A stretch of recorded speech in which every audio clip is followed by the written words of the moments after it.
Excellence English classes channel में आपका स्वागत है और एक्सीलेंस इंग्लिश क्लासेस के सभी दर्शकों को मेरा नमस्कार। मैं हूं हरीश गंगवार और आज आपके लिए लेकर आया हूं मैं द बीट मूवमेंट या फिर बीट राइटर्स, बीट ग्रुप, यानी कई अलग टॉपिक से ये वीडियो आ सकती है, बट इसको बीट मूवमेंट बोला जाता था।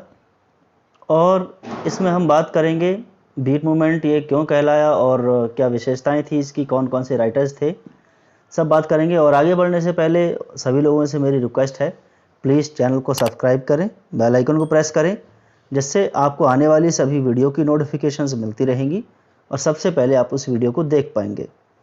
तो चलिए शुरू करते हैं। बीट मूवमेंट का जो टाइम पीरियड है वो अलग अलग कई जगहों पे अलग अलग मिलता है देखने को। कोई 50 बताता है, 50 से 60, कोई 1940 से 60 तक बताता है। लेकिन एक जनरल बात है कि इसका जो 1950 है, 1950 यानी 1950 को हम इसका सेंटर मानते हैं। तो लगभग 1940 से लेकर 1960 तक का time period the beat movement का रहा।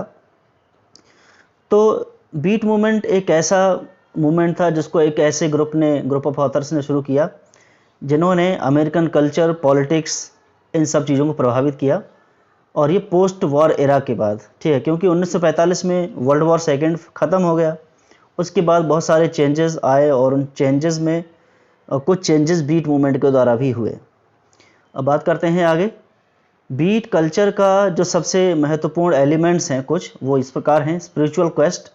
स्पिरिचुअल क्वेस्ट का मतलब है हम अपने अंतरात्मा की खोज करें, आध्यात्म की ओर बढ़ें, अमेरिकन और ईस्टर्न रिलीजन के बारे में एक्सप्लोर करें, यानी उनको खोजें।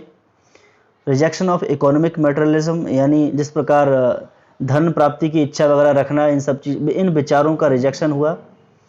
Explicit portrayals of the human condition. Human condition, इंसान की हालत के बारे में, उनकी दशा के बारे में सब बात की गई, इसमें पोर्ट्रेयल किया गया। Experimentation with drugs. ड्रग्स का एक्सपेरिमेंटेशन हुआ। Sexual liberation and exploration. Sexual liberation यानी सेक्सुअल आज़ादी के बारे में भी बात हुई। दो बहुत ही महत्वपूर्ण फीचर रहे इस एरा के, बीट मूवमेंट के, एक्सपेरिमेंटेशन विद ड्रग्स और सेक्सुअल लिबरेशन।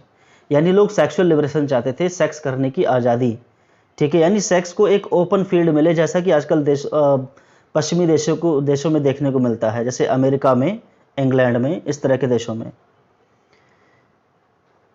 तो उसमें हम बात करते हैं कुछ फेमस हस्तियां थी, फेमस राइटर्स थे जिन्होंने इसको शुरू किया, जिसमें पहला नाम है एलन जिन्सबर्ग का, और उनकी एक राइटिंग थी हॉल नाम की। विलियम एस बरोज ये दूसरे थे, इनकी रचना थी नेकेड लंच।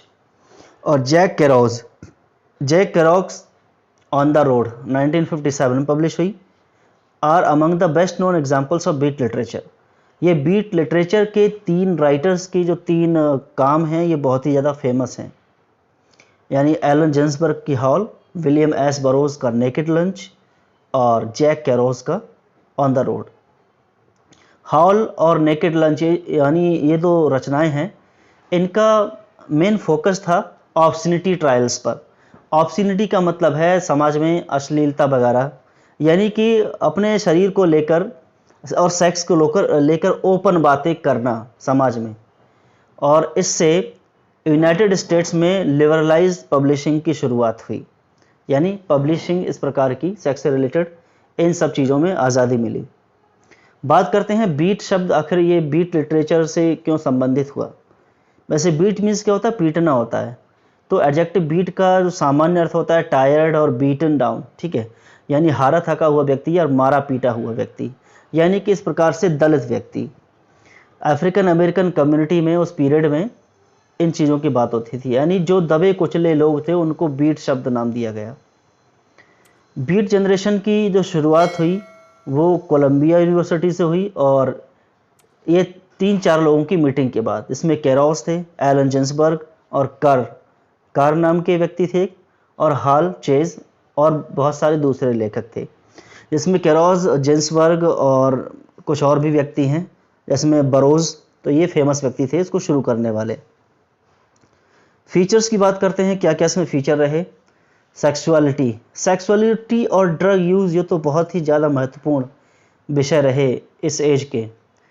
इसमें बीट जनरेशन में फ्री लव और सेक्सुअल लिबरेशन, यानी प्यार और सेक्स ये ओपन में इसकी बातें की जाएं, इसको आज़ादी मिले। तो ये सब अलग था अमेरिकन कल्चर, उस समय का जो अमेरिकन कल्चर था, क्रिश्चियन आइडियल्स थे धर्म को लेकर, उससे एकदम अलग ये ट्रेडिशन लेकर आए कि लव और सेक्स को आज़ादी मिले। दूसरा, ड्रग यूज़। बीट जनरेशन के जो भी मेंबर्स थे वो कई प्रकार के ड्रग्स का यूज़ करते थे, जैसे अल्कोहल, मैरिजुआना, बेंजाड्रिन, मॉर्फिन। यानी अल्कोहल के साथ और बहुत सारी दूसरी चीज़ें भी थी जिनका नाम शायद हम तो नहीं जानते हैं। नेक्स्ट पॉइंट था रोमांटिसिज्म, क्योंकि जब सेक्सुअलिज्म होगा तो रोमांटिसिज्म भी ज़रूर होगा। तो इसमें एक व्यक्ति बताते हैं ग्रेगरी कॉर्सो नाम के, ये English romantic poet PB Shelley को अपना हीरो मानते थे और उनको शैली की कब्र के पास में ही दफनाया गया था। यानी कि शैली रोमांटिसिज्म में विश्वास करते थे, वो उनकी बहुत सारी रोमांटिक पोएम है। तो रोमांटिसिज्म देखने को मिलता है। जिन्सबर्ग की बात करते हैं, जिन्सबर्ग प्रभावित थे विलियम ब्लेक से अपनी पूरी ज़िंदगी में। जैज़ म्यूज़िक, ठीक है, जैज़ म्यूज़िक को बहुत फॉलो करते थे बीट जनरेशन के लोग। तो ये जैज़ आर्टिस्ट से बहुत ज़्यादा फेमस थे, जैसे बिली हॉलिडे।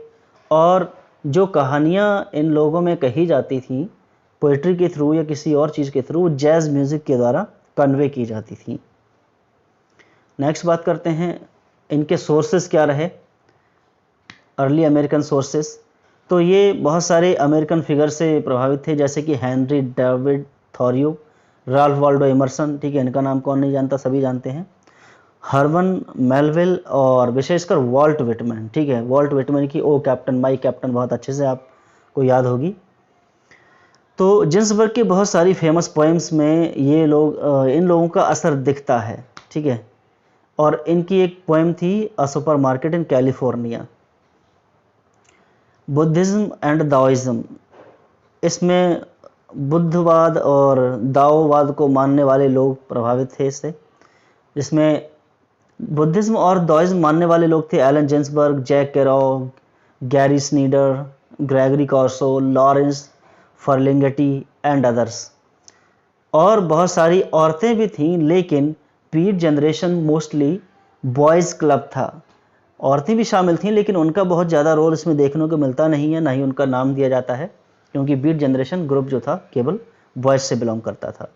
तो इतना है जो हम आपको वीडियो के बारे में बताते हैं। टाइम टू टाइम पर मैंने बहुत सारी फिगर्स के बारे में बात की है, जो लिटरेरी फिगर्स हैं, जिसमें एलन जिन्सबर्ग हो गए, विलियम एस बरोज हो गए एंड जैक केरॉज। और उसके बाद वो कार आ गए, कार और हाल चेज। उसके अलावा जो नीचे दिए गए हैं ग्रेगरी कॉर्सो, ये भी इस जनरेशन से बिलोंग करते थे। तो यहाँ पर बहुत सारे लोग एक साथ देखने को आपको मिलेंगे, Allen Ginsberg, Jack Kerouac and Gary Snyder, Gregory Corso, Lawrence Ferlinghetti और बहुत सारे दूसरे राइटर्स। तो इसकी विशेषताएं थी, कुछ रचनाओं के बारे में हमने बात की जो महत्वपूर्ण थी, और बीट जनरेशन नाम क्यों दिया गया और क्या क्या इसकी विशेषताएं थी, जिसमें आप सेक्सुअलिटी और ड्रग यूज़ को बहुत ज़्यादा इम्पोर्टेंट मान सकते हैं।